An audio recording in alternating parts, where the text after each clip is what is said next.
everyone and welcome to my channel. If you're wondering why I'm wearing the same clothes as I was in my last video, it's because I'm filming it literally right after that one. As I said in that video, this video that I'm filming now was probably filmed a long time ago to when you're watching it, so I probably filmed this a few weeks ago. And all of that is explained in what's going on with my channel in my last video, which you should watch if you have any interest in what's going to be going on with my channel and what I'm doing, because there are a few problems and stuff and a few changes, so I will explain all that there. So yeah, I'm filming this early September. Anyway, so this video is a Q&A, which I'm excited for, and without further ado, I will start answering your questions. So first of all, let's get all the Shadowhunter questions out of the way. I was asked a lot about my Shadowhunter series, variations of what made you actually hate Cassandra Clare and her books. I mean, I heard your arguments, but what started the hate? And also, what prompted you to start the Shadowhunter video series? Okay, first of all, I don't hate Cassandra Clare. I don't like her books very much, and if I'm honest, I don't really have that high an opinion of her, but I don't hate her. I mean, I don't know what more I can say on why I don't like them other than my arguments. What started the hate? I mean, I'll answer this as well as the question which asked me what prompted me to start the Shadowhunter series. So I had the idea when my channel was really new, like pretty much when I started my channel I knew I was going to do that, but remember at this point I didn't really know what video style I had or anything, and yeah, it was very new, so I actually planned, as I even say in the series, to do one video on the books, on the Shadowhunter series, and then I got into it, and I got really into all of the details of like breaking it down of why it didn't work, of why it was bad, and there was so much there in every aspect, and I find it really interesting and really actually enjoyed doing it, breaking it all down. The writing, the characters, all of this stuff. I feel like people have just watched it and gone, I don't like the books, but I'm not like going on a hate campaign against Cassandra Clare, like my whole YouTube channel is revolved around destroying her or something. Like, literally, I was going to do one video on her books, and then as I just got into it, it's just the amount of things I had to say on the topic. And also, in particular, about what started the hate, I mean, I think the reason I looked at it so much is because I think Cassandra Clare's books are a really good example of like everything that I don't like in young adult books nowadays. So it's more than it was just, yeah, the books are terrible, but they're also brilliant case study to use as why I think other young adult books aren't great either. And my frustration, so the question is like, what is it about Cassandra Clare? Why do you hate her book so much? My frustration really isn't necessarily just with Cassandra Clare, it's with young adult literature nowadays in general, I think is dire. In general, not all of it, but most of it is stagnant and the same and got really weird themes and messages. So it wasn't that I hate Cassandra Clare and I need to make this series, I despise her or anything like that. It's like, for so many years, I've been ranting to, like, since I was a teenager, read, like, these were the books marketed at me when I was a teenager, and it's like, oh, these are the books, you know, I should enjoy. And just reading them, I'm like, why are young adult books so bad, in general, so badly written, poorly characterised, like, there's so much wrong with them, and I just used to rant to my family about it all the time. So the thing with the Cassandra Clare series is that's a particularly bad example of young adult books, and because there's so many books, so there's a lot there that I can unpick. It's not that I hate Cassandra Clare books specifically, although I do, but it's more that my frustration came from the whole young adult genre, and they're just the books that took the hit for it, because they're a good example of everything I didn't like. Some people are like, oh, what's with this thing you've got against Cassandra Clare? It didn't come out of nowhere really, and it's not just like, oh, she's everything wrong with literature. That's not what it was at all. And it was as I said, meant to be one video, but you may have noticed from my video style, I break things down a lot, and I talk about things a lot, and in a lot of detail. So yeah, I hope that answers the question. And as for why I don't like them, I mean, there are however many, like 6 or, I don't even know, there are a lot of videos on it, so watch them. I hope that gives an impression of why I don't like them.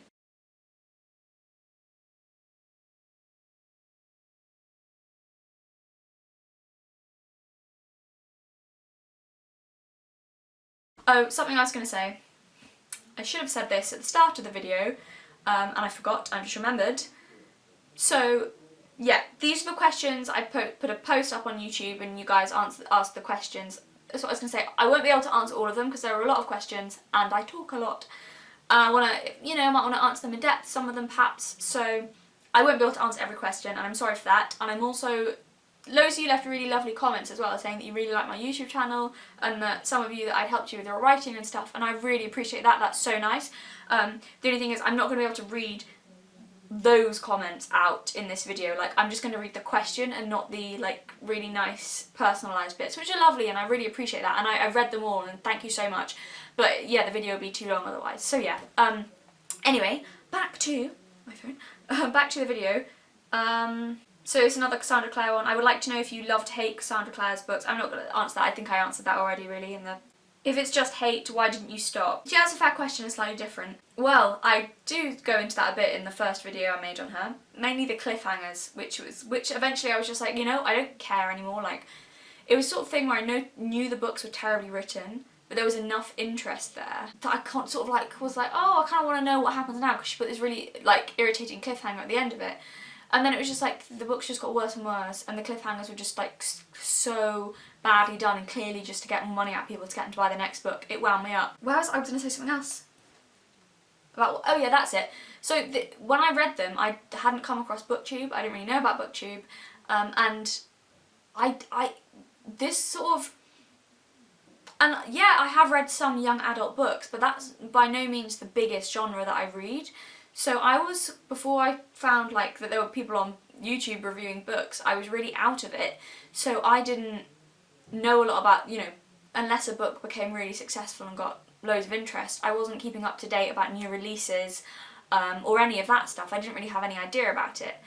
And I love fantasy. Fantasy's like one of my favourite genres. And I was starved for fantasy because I've read like every fantasy book I own, I've read like a million times. All the good stuff, like Lord of the Rings, The Hobbit, Harry Potter, Diana Wynne Jones's books. So many fantasy books. And I was starved for fantasy. And then the Shadowhunter books, sort of at the time, seemed to be the only other fantasy series that I hadn't read. Like a series, not a standalone book. So yeah, that's sort of why I read them and continued going, like, to get my hit that I needed of, my addiction to fantasy. But they sort of, yeah, I tried, which doesn't really come across in my videos, but I did try for a long time to like the books. And it wasn't like I picked it up and went, I hate this book, I'm now going to read them all. It was sort of, I was genuinely making an effort at the beginning. I was 16 when I started reading them. And then I was just like, you know what, these books are rubbish, and they've always been rubbish, and I've just had enough, and they're just ridiculous as well. Like, the fantasy's not even enough to make them worth reading. Yeah, so that was the other. I'm taking way too long to answer these questions, but I feel like this stuff was important. I did want to clear up some stuff about the Shadowhunter series. And then this is a question that's been asked a little bit as well by more than one person. I found your channel because of the Shadowhunter series. Will you be doing that sort of long, detailed breakdown again of another series in the near future? Yes, I hope so. As I said, I didn't plan to do so many Shadowhunter videos. Yeah, I think I will do another long breakdown of a series like I did with the Shadowhunters. And I don't want to just do negative ones, although I find them negative ones really useful. I enjoy doing them and I find they're really helpful for me in terms of writing and storytelling. And yeah, if you're interested in storytelling and writing, I think it's really useful to find a series that isn't good and break down why, so that you don't make sort of the same mistakes or can really see, as well as like it's also good to obviously analyse good series that work. I'd like to do both. I'd like to do a series that's really good and possibly break that down and analyse it, or another series. One of my most requested ones is Throne of Glass, like either that series or something by Sarah J Maas, which if I do another series, a negative series, it will definitely be on Sarah J Maas. So if I do another series like that, it will be on her. That'll probably be a while though, because I want to do other kinds of videos in the meantime and do other stuff. How old are you? I am 21. I know I don't look it. Everyone thinks I'm really young. Someone thought I was 14 the other day, which was great. Also, I have 3 younger siblings, and they all, okay, except for the littlest one, but my younger brother and sister look older than me. Like, everyone thinks they're older than me, and they're not. Yeah, so I'm 21, but I know I look like a baby, so. What do you study? I study illustration. I'm an illustration student at university. I am going into my final year. Yeah, so illustration, which is sort of, you know, it's good, it's sort of connected to books and literature and all that, so yeah, which I love it, so that's what I study. I also have, well, I've linked it before on my channel. I've got a Instagram account which I put some of my work up sometimes, which you can follow if you want, it'll be linked down below. Warning though, I never post, and also I'm not like very happy with my Instagram account, to be honest, about how it is and the artwork that's on there. It's not like, this, I don't know, it's okay, but it's not, I just don't really update it, and there's a lot of the stuff on there sort of quite old, or it's not as good as I'd like it to be, and I don't really put up much good stuff, but hopefully I'll change that. But yeah, anyway, if you want to follow me, Instagram, Galatea Illustration, which will, like I said, link down below. Right. What do you think about feminism? Do you consider yourself a feminist? Right, you're gonna get me in trouble, whoever asked me that question. I mean, whatever I say, people are gonna be pissed off with this. This is controversial. What do I think about feminism? I'll start with, do I consider myself a feminist? I'll answer that first. No, not anymore. Some people might be shocked by that. I used to, up until like a year ago, 2 years ago, like I was like, yeah, I'm definitely a feminist. And the thing is, my ideas haven't changed at all. I still, on pretty much everything, believe all the same things that I believed when I considered myself a feminist. It's just that from what I've seen of a lot of feminism today, I've just realised that my aims or what I believe isn't really in tune with that anymore.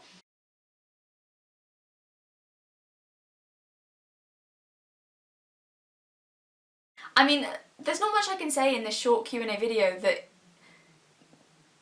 to explain it without going in depth. I'd probably have to make a separate video on it, otherwise people are going to be like, why aren't you feminist? Oh my god. But how could you say that, you know, without a long time to explain myself? I'll do my best though, in short, to say. Like, I don't really care though, like, about the label, whether someone says I'm a feminist or I'm not a feminist. I don't care, just as long as what they, you know, I care about what they believe in and what their actions are. I don't care about if they label themselves a feminist or not. I don't care if you say you're a feminist, you're an egalitarian, whatever. Which I suppose leads me on to the next question. What do you think of feminism? I think that it is a very noble thing. I am in awe and admiration of, you know, first wave feminists, second wave feminists. What I'm trying to say is that yes, there are still issues in the world, women's issues, that are unfair, unjust, and need to be sorted out. I'm not disputing that. But I think the reason I no longer consider myself a feminist is because for where I live in the Western, you know, primarily the Western world, and in the UK where I am, there are no rights a man has that I don't have. What are the big issues, genuinely, in the Western world that women are fighting against? I mean, the things that a lot of women seem to talk about, there was this huge thing about, you know, manspreading.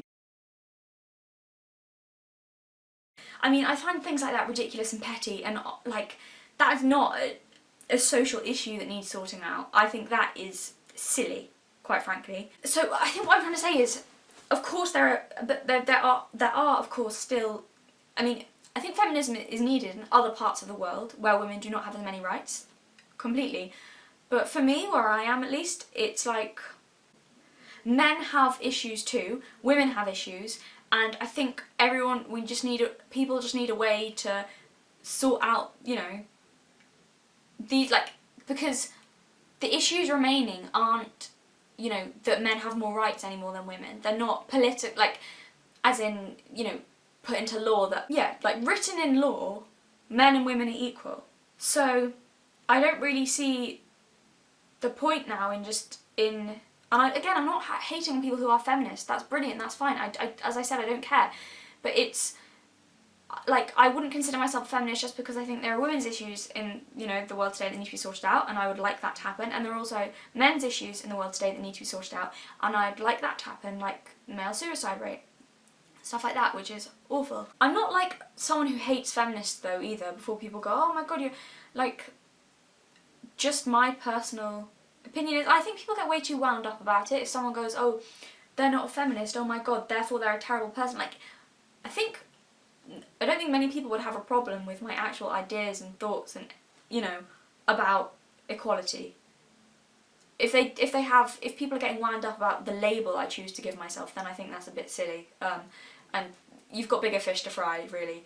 I hope I explain myself in a way that isn't gonna get me, I don't know, removed from YouTube or whatever. Like, I suspect that question probably came because of my femininity in fiction video. And just to say, I'm not at all a traditionalist in the sense that I think women should, you know, stay at home and be in the kitchen and men should be out doing the work. That is not what I think and believe before people start assuming that. I really liked your video on female characters being masculine, I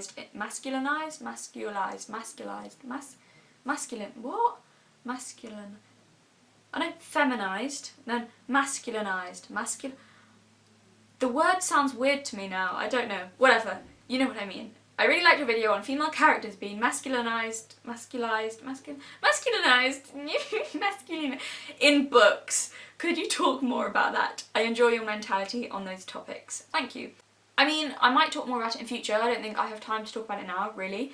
What I did want to say was that, yeah, that's one thing I didn't say in that video. I mean, that people, I think, some people didn't like, something I just neglected to mention, because I had so many other disclaimers or whatever in there saying this is not what I believe and I'm not saying that. One thing I didn't say is that I don't think that, which I would like to just state now, is that I don't think you have to be super physically strong either to be a strong male character, okay? Before people go, oh, you're saying all men have to be like alpha males, like, no, I'm really not saying that. Like, there's many different ways which someone can be strong, and I'm not saying that you have to be a huge alpha male wrestler or anything, that all men or male characters have to be like that, okay? So, no, first of all. Yeah, and that's the other thing people said when I was talking about female characters knocking out loads of blokes. Some people commenting, oh, well, do you think that, a man could knock out 17 blokes as well?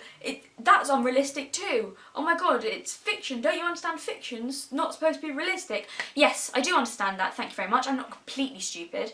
But the people who commented that completely missed the point.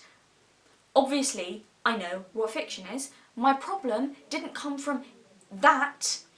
My problem didn't necessarily come from it being unrealistic. I love fantasy, it's my favourite genre. I don't have a problem with things being unrealistic, really.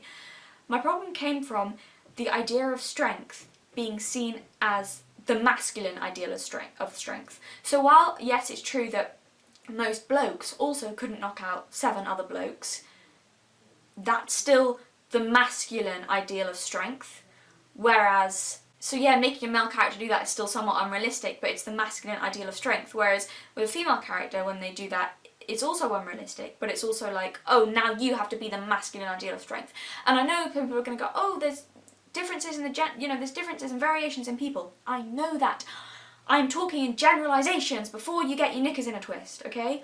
I know that not all men are strong, and some women are really strong, okay? I know that. But in general, and you can argue with me till you're blue in the face, but it's still true that in general men are stronger. And yeah, I think that's just true, okay? So I know there's variations and differences, but if we're talking in general terms, the problem I have with that is not that it's unrealistic, but that it's the masculine ideal of strength. Are we clear on that?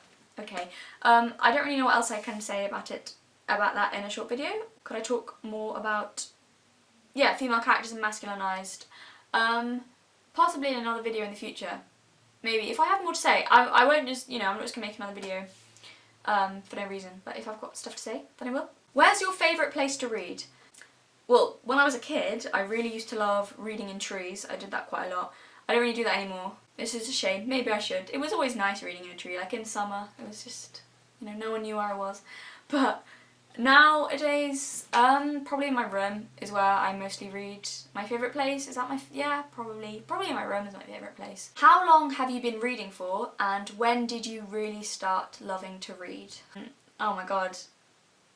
I have been reading genuinely, I think, for as long as I can remember, or at least, and when did I really start loving it? I think, and this is, so I think the book that first got me into reading myself, so my grandparents bought me this really beautiful illustrated edition of The Folk of the Faraway Tree by Enid Blyton, which was like loads of full-page gorgeous illustrations, and it's like this fantasy story about these children, and there's this magic tree in the woodland, and yeah, my grandparents bought me and my sister like editions of that when we must have been, god, I don't think my brother was born, so must have been like, yay! I got it. It says it was published in 2001, so I must have been 4 when I got this book. But yeah, that was, this I think was one of my, it was one of the first that I started reading by myself, and I still love it. It's still a great story, but that wasn't what really got me into, reading. I think The Hobbit is another one that I read. We had it on audiobook, and I don't know how young I was when I first listened to it on audiobook, but I must have been really young. I don't remember a time in my life before The Hobbit, like, but I read it for myself for the first time when I was 5, and I just completely fell in love with The Hobbit, the story. Like, The Hobbit for me is, I mean, it completely, like, me 5 years old, it completely brought like my imagination to life. I was just blown away by this whole other world that I desperately wanted to go to. I was like, all I wanted was to meet Bilbo Baggins and have an adventure like Bilbo Baggins had had. And yeah, for years after I read it, when I was little, whenever anyone asked me what I wanted to do when I grew up, I'd say that I'd always answer this, that I wanted to like put all my belongings in like a little knapsack, you know, put it on the end of a stick, and just like walk, just start walking anywhere in England and just walk. And then I was firmly believed that if I just like walked in any direction, I'd then come across like somewhere like Rivendell, like the elves, and you know, Mirkwood Forest and the Misty Mountains and stuff like that. So The Hobbit is like, yeah, The Hobbit, Enid Blyton books, The Hobbit.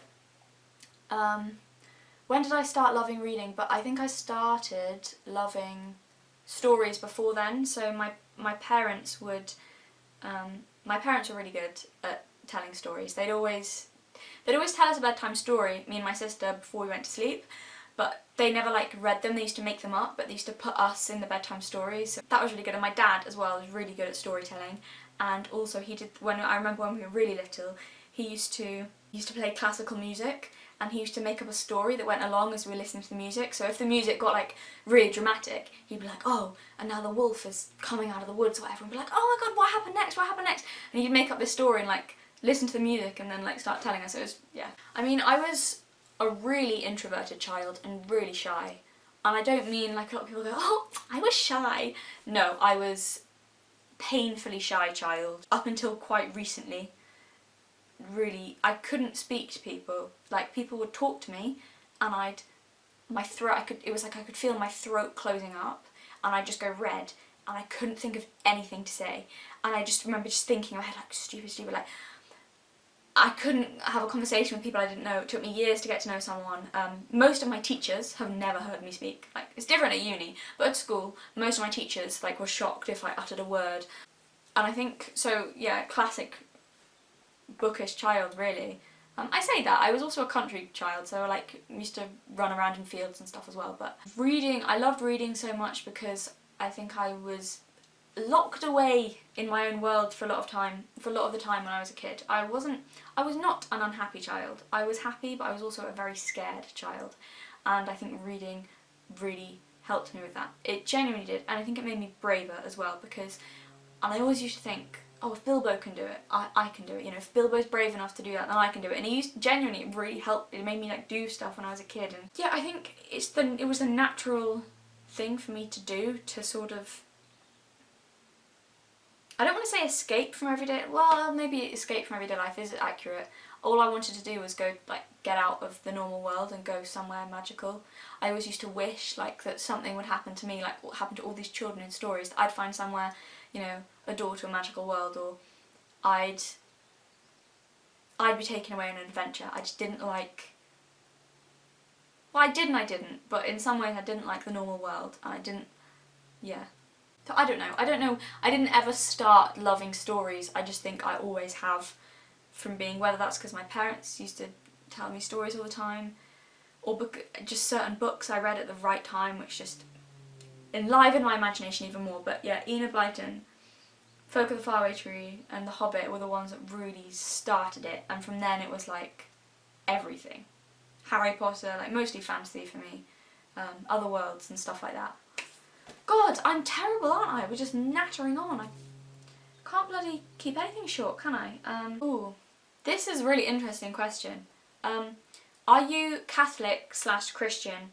This may seem strange to ask, but I couldn't help notice that your views on topics such as feminism and femininity seem to align closely with those of Catholicism. Your persistent search for truth and authenticity suggests to me that you would be at least willing to consider it. Well, thank you, that's a very kind compliment. And this is a really interesting question, because I'm not a Catholic, but I did go to a Catholic school. Like, it was a really Catholic school, so it was actually a Catholic boarding school, and it was run by monks. It was co-ed, so girls and boys, and yeah, it was right next to a monastery, so some of the monks like taught and stuff as well sometimes. Which makes it, I also just want to say quickly, before people start assuming things, I was there on a bursary. Like, I don't want people to go, oh, you must be super wealthy and super rich if you can, you know, afford to go there. I mean, I'm immensely privileged and immensely lucky for that, because, yeah, but, yeah, I was there on a bursary. No, I'm not Catholic. My family are not Catholic either. They sent me to that school because it was a good school, not because it was Catholic, but I would say I have a very great understanding of Catholicism and Christianity because of that education. And a lot of my really good friends are Catholic. And I had like when I was there, you know, sort of daily interaction with priests and monks, so yeah, I know quite a lot about it. So no, I wouldn't be willing to consider it, because I know enough about it to know that I disagree with it, a lot of it, on quite a fundamental level. Now this is where things get interesting. I don't like the Catholic Church. I do have an immense respect for Catholicism, while at the same time having huge problems with it. What I like about it, I suppose it's Christianity in general, but for me the experience with Catholicism is that, you know, a lot of my friends and the people I was around who were Catholic, their like faith made them reflect a lot and think a lot about how they were acting, and, you know, I don't want to say it made them good people, because I also knew people that, you know, who were Catholics who were not very nice, and people who aren't Catholic who are very nice. That's not what I'm saying. I'm not saying that, but I think they reflected a lot more and more thoughtful in a way. It made them more thoughtful in a way. And I do have great respect for that and admiration for that, and a lot of people that I really care about are Catholic. And I was also very fond of a lot of the monks who were teaching at the school. I had a great respect for a lot of them, and I thought a lot of them were good people. On the other hand, oh, and that's the other thing as well, in terms of Christianity, I think that the message Jesus taught was, I don't really have any problems with it, with the core message. I think it was a good message. I don't have any beef with it. On the other hand, I think the Catholic Church is so corrupt. I think it's so corrupt, and that's sort of on a political level, if you will, but on a religious level I also disagree with the logic of the Bible. I do believe in, I'm not an atheist, but I'm not religious either. I believe in God and something out there, but I don't believe in the God of the Bible. I believe in something, but yeah, I won't get into that, what I believe in, that's not important for now. In terms of that level, in terms of the religion, the beliefs itself, I have problems with the logic of a lot of them, and the belief systems of a lot of them I don't believe in, but that's fine. The Catholic Church, I think, is hugely corrupt. I mean, the thing that mainly, I mean, they don't have a very good history, the Catholic Church, to be honest. But the thing that of course comes to mind more recently is the child abuse scandals, which are just everywhere in the Catholic Church. And, you know, it's been proved that people way up, almost, you know, pretty much all the way up to the Pope have been covering it up, and either abusers or covering up abuse. So I have huge problems with that and the aspect of the Catholic Church. And also at the school that I was at, while I loved it and had a very good time there and I knew lots of good people there, recently they've been in the papers as well for old cases of child abuse and covering it up that were at the school, which is really sad and really horrible. They just need to sort themselves out, and it's just not good enough. Yeah. So in terms of that, wow, this suddenly got dark and me going off on a bit of a tangent, but yeah, it's very sad, and it's been going on, and there's just something needs to happen, because why is it so widespread? What is wrong fundamentally that's such a huge issue? You know, and it's one of the most awful, evil things, abusing a child. So yeah. Anyway, do you write? Do you plan to become a professional writer someday? What genres would you want to write in? I do write. I would love to be a writer someday, and I would probably write fantasy. I definitely would write fantasy, and most likely children's literature as well. I'm not saying I wouldn't write anything else, but that would be the most likely. Any career plans or ambitions that you are willing to share? Well, that's sort of the same. As I said, I study illustration, so the dream really for me would be to write and illustrate children's books. That it would be like, yeah. I'd love to do that. What are your 5 favourite bands and musicians?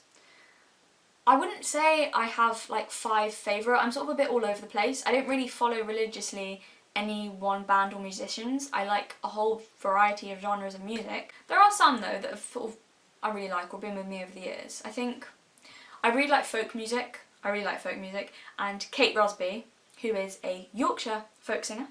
Her I have followed religiously. It's like the only musician I have since I was like 6. So she's great. I love her. I also really like Van Morrison. I love Van Morrison. I like this band Kaleo. I think they're Icelandic. Are they Icelandic? Their music's like really cool, sort of a bit indie, like a bit folky, but like more like contemporary. It's cool. I like the Gorillaz. I do like the Gorillaz. I like Demon Days. That album. Nina Simone. I love her music. Great voice. I mean, I like sort of ambiguous, no particular artist or anything, but ambiguous Caribbean music or Brazilian music, just because my grandma and my dad used to play it, or my dad still plays it. My grandma played it all the time though as well. And it reminds me of like my childhood and like visiting my grandma. And I actually do have a bit of a soft spot for country music. So I admit it. I mean, just sometimes, occasionally. Having said that, there's some sort of, you know, there are some cracking country music like Johnny Cash and Dolly Parton and people like that. But yeah, other kinds of country, I don't know. Occasionally, if the right country song comes along. So, yep. Are you single? Yes, I am. What's your favourite guilty pleasure read? I don't know. Do graphic novels count? I mean, they don't make me feel guilty. They're not guilty pleasure reads, but like they're not, I mean, I guess like in the sense that they're easy and they're not a novel. And they're sort of like fun to read and really like quick and everything. If graphic novels count, I like graphic novels. Like Saga, that's great. I'm so into that. I love that. Oh, actually, there's this book called The Red Necklace, which I read for the first time when I was younger, like a teenager, and I loved that. I'd say that was a guilty pleasure read. I think it's actually quite a good book, but I say guilty pleasure because there's a very silly love story in it, which I even knew was silly at the time, but I don't care and I really fancied the male protagonist. I know people come like, how can you fancy a male protagonist, someone in a book? You guys will know if you read. So that I'd say that was a guilty pleasure because it was like a bit silly. Still kind of a good story. But he's just like this dashing young, you know, revolutionary in like the French Revolution. It was just, I really liked that book when I was younger, so there's that. Philippa Gregory, does she count as guilty pleasure? Like, because I know she's not that historically accurate, but I do really like her books. And I don't think they're badly written by any means. I really enjoy them. I think they're like good stories, but in terms of like historical accuracy, they're not the worst historically inaccurate books though. To be fair, there are way worse ones. Like it's alright, but there's things that she's, you know, a bit iffy on. But if she counts, then Philippa Gregory. I do like Philippa Gregory books. And also, if this counts, Holly Black as well, because I don't really read young adult books. I do quite like Holly Black books, I think, because I'm obsessed with fairies. Like, give me anything with fairies in, I'm obsessed with fairies.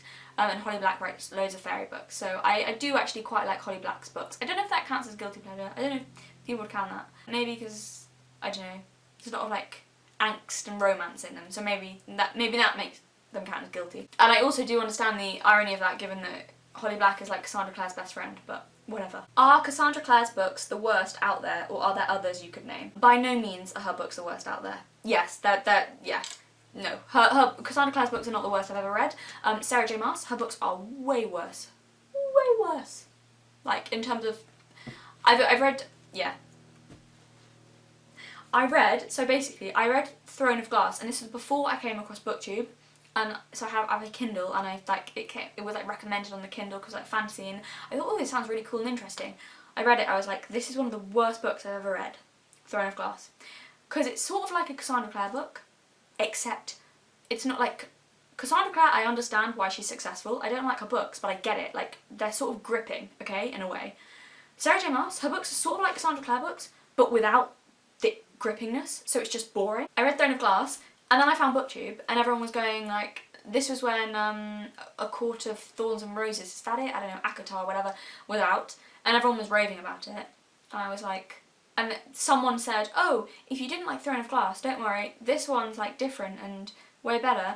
So I, like an idiot, believed them and bought it, and it was worse. It was so bad. It was terrible. I was like, why? I knew I didn't like this writer. I knew I read a book I didn't like, and I believe people when they go, oh, this one's really good, and I read it. Just... Anyway, so yes, Sarah J Maas books are way worse than Cassandra Clare's books. I just think they're terrible. Name. I'm assuming that's what's my name. My name is Galatea. So yeah, hi, nice to meet you. Which is a very weird name, and I feel like I need to give an explanation as to why I have a very weird name. I don't have one. My parents really like weird names, like all my siblings were all called weird stuff. It was because when my dad's favourite opera was Acis and Galatea, who was a Greek nymph, and then they were like, that's a cool name, let's call our daughter that. So they did. Which of your own videos is your favourite? What are your favourites in other mediums? Movies, TV series, games, music, podcasts, art, etc. I think my favourite of my videos, so I am proud of the one I did on femininity and fiction. I think my favourite though is like one of my least viewed ones, which is the one on Gollum in my, I'll link it, my character analysis of Gollum. I think that is actually one of my personal favourites, probably because it's a positive, like I'm talking about something positively, and I quite like that rather than negatively. And I'm just sort of proud of like, I don't know, I'm just proud of the video and like how I like went into his character and stuff. I'm just quite proud of that. So yeah, I think that's probably my favourite. It means the most, I think. I think it's the most heartfelt. That's what I'm looking for. I think that's why, because that's one of the most heartfelt videos I've done, is the one on Gollum. And then it was, what are your favourites in other mediums? Movies, TV shows, etc. So, TV shows, I don't really watch TV, not anymore. I used to like a lot when I was a teenager, and now I barely watch TV. I used to love Doctor Who, like Eccleston, Tennant, and then Smith, and then I stopped watching it. The golden days were Christopher Eccleston, David Tennant. They're like, of Doctor Who, I loved that. David Tennant in particular. My favourite Doctor, Matt Smith was good, but the writing I think sort of started to get a bit bad with him. And he was funny, but I don't think he had the same depth that David Tennant had. Like, David Tennant was also funny, but he also had, I think he had more depth. But anyway, this is not about Doctor Who. So yeah, Doctor Who, although I don't watch it anymore. I really like, and this isn't probably the answer people are going to want to hear, these aren't really recent TV shows, but old British TV shows I adore, like comedies. So, Dad's Army, love it. Porridge, The Good Life. The Good Life is like, I think, one of my favourites. Fawlty Towers. I really like The Vicar of Dibley, that's more recent, but I like The Vicar of Dibley. I did used to like Supernatural, that's a recent one. I did used to watch it a lot when I was a teenager, but it just got so bad. It's so bad now. I mean, the first few seasons are quite good, and I don't know what happened, and it's just, they've carried on for too long. It's just stopped like 5 seasons ago, and now it's just terrible, and I haven't watched it in years. But I used to like Supernatural. It was interesting when it was like each episode was like a different story, and they had to work out what it was, and it was like, oh, what's going on, and now it's sort of ruined, because I mean, yeah. Movies. I like The Dead Poets Society. I love that movie. I think that's good. Avatar. I really like Avatar, like the film with the blue people. Not, I know the TV show, but I mean the film. I know a lot of people don't like that movie, but I really like it. I love Avatar. And yeah, It's a Wonderful Life. Old movies, I really like old movies. It's a Wonderful Life. That's a fantastic film. I don't know, like off the top of my head. Pocahontas. I know that she, you know, that was, I've always loved that. Pocahontas. And I know a lot of people say a lot of problems with it now, but I mean I still love it. And The Lion King, obviously. I don't know, I can't think of anything. I know I have other favourite movies, I just can't think of anything right. Art. Yeah, pretty much any pre-Raphaelite artist. I really like illustrators. Chris Riddell, Arthur Rackham, Edmund Dulac. And then in terms of painters, more paintery types, John Atkinson Grimshaw, Yorkshire boy. Brilliant paintings. He can paint light, like amazingly. Gorgeous paintings. Gustave Moreau, his paintings are like, I don't know how else to describe them, but delicious. They're just like amazing. Like, yeah, just delicious and delirious and wonderful. Yeah, Gustave Moreau. Gustav Klimt, I really like. Yeah, I can't think of any others right now. Booktube pet peeves. You guys are trying to get me in trouble now. No, I do have pet peeves about it. It's when everyone has a disclaimer before they say that they don't like a book. And I'm not really blaming them. I know it's not really like them, but I think it's ridiculous now, the fact that you cannot talk about literature, it's not personal, people, without people having tantrums over the internet. Yeah, I don't mind that so much. I don't really blame them for that, because I guess it is people in the comments. What does annoy me though is when booktubers won't say anything bad about a book. Like, that does happen when they very rarely, or you know, don't really say anything bad about a book. I mean, or they care too much about upsetting people to say something bad about a book. Maybe I'm just heartless because I don't really care about upsetting people, but I don't know, that does annoy me. And also, I would like it if there was on BookTube more in-depth analysis of things, I think, rather than I liked this book was good, or I'm planning to read this book. Which is fine. I'm not throwing shade. There's a time and place for all of that, that's good, but I just like to see more of talking about the book as well, maybe. Warning signs that a book is going to be bad from the start. It was written by Cassandra Clare. What are your least favourite tropes? The young adult books where the girl finds out that she's secretly a half angel, fairy, werewolf, mermaid or whatever, and that the prince of the angel, fairy, werewolf, mermaid is in love with her. Or something. Or it's her that's the secret princess of the angel, fairy, werewolf, mermaids, or whatever fantasy race you want to put in there. It is getting a bit old now, isn't it? I'm just an ordinary girl. What do you mean I'm really an angel? Oh my goodness. What is the strangest book you've ever read that somehow compelled you to keep on reading? So this was, I had to think quite a lot about that. The only things which come to mind now, and I'm sure, and I know that I'm gonna, like later on I'm gonna realise that I've read something really weird and be like, oh damn, I could have said that. But pretty much anything by Neil Gaiman. He's one of my favourite writers, and he's really weird, like his stories, I mean. Stardust, the book, not the movie, the book's very different. I think that's quite weird. But in particular though, Sandman, the Sandman comic books or graphic novels or whatever by Neil Gaiman, which I've just recently started reading. They're fantastic. I'm on the third volume, and they're really, really good and really weird. So I mean, if you like sort of weird stuff that's also really good, then yeah, The Sandman by Neil Gaiman. It's fantastic, but it's just so weird. Yeah, loads of stuff by Neil Gaiman. His short stories are bizarre as well. I love his short stories, but they're just like, what is happening? What kind of non-fiction do you read? Also, when I listen to your videos with headphones on, I only get sound in one ear.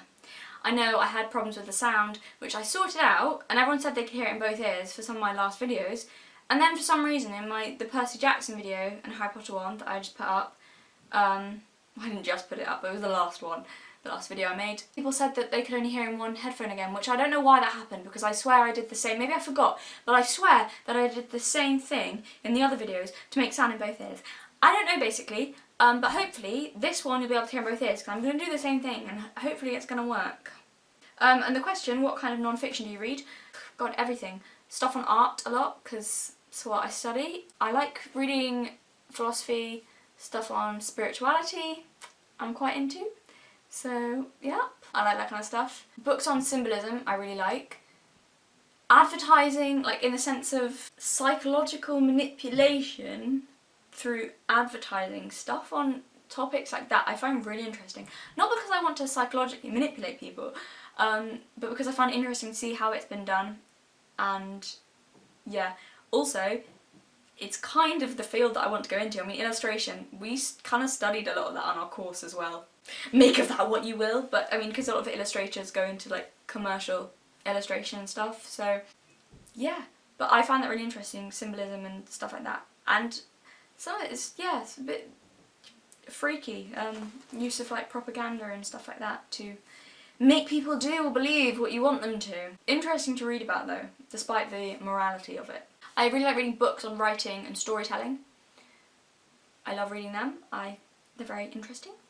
Also books on nature. I adore books on nature, like books on trees, on animals, stuff like that, but particularly, yeah, on plants and the different kinds of plants and trees. I love trees. I really like nature and plants and everything. That's what I've been doing that a lot recently, researching, because I know a fair bit about how to tell different plants and trees apart. My dad, he's really into gardening and nature, and he's always been really good at that stuff. And I live in the country as well, but so sort of I know a lot of it naturally, but I kind of want to know more about it. And I'm halfway through reading a really interesting one on trees, about how trees communicate with each other through their root systems, and how they communicate with the fungi as well. And yeah, how they all support each other and like family groups. It's so interesting. But yeah, I really like stuff like that. And also, if this counts as non-fiction, like books on like religion, folklore as well, and mythology. I really like reading books on that. So yeah, I read a lot of non-fiction books on quite a lot of stuff actually. What is your favourite character in Harry Potter? I love Luna and Ginny, both of them. Ginny is awesome. Book Ginny, not movie Ginny. Book Ginny is awesome. She's so cool and sassy and strong. And Luna is also... Luna I love because she's so honest. I think that's what I really like about Luna. I was thinking about it the other day, trying to work it out, like, yeah, I like her because she's a bit of a hippie, she's sort of creative, she's spontaneous, she's a bit weird, she's quirky, and I was like, no, that's what makes Luna great, is that she's just so honest all the time. She just says what she thinks. I love Luna. And book friend George. I love him. And then up here, oh Lola, come on. We have a friend. I'm babysitting my sister's dog. Baby being the key word. This dog is the biggest baby you've ever met in the world. She loves cuddles. And she's annoying me. I'm gonna have to do the rest of it like this because she's just gonna whine at me if I don't. Do you have any more character analysis videos planned, like your Gollum one? Non-planned, but that doesn't mean I won't do some. I'd love to do more of them. Yeah, so I'm gonna leave it at that. So yeah, I hope you enjoyed that Q&A, and I'm sorry for talking a lot. I talk way too much. So thank you very much for watching, and goodbye. Ooh. Now, come on, let me get up. Come on. No, that's my sock. You can't have it. It's for me. It's mine. It's not yours. Get off me. Get off me. Come on. Miss Lola, come on. No. You're so heavy. No, you're a good girl. Get off. Get off. Good girl. Oh my god.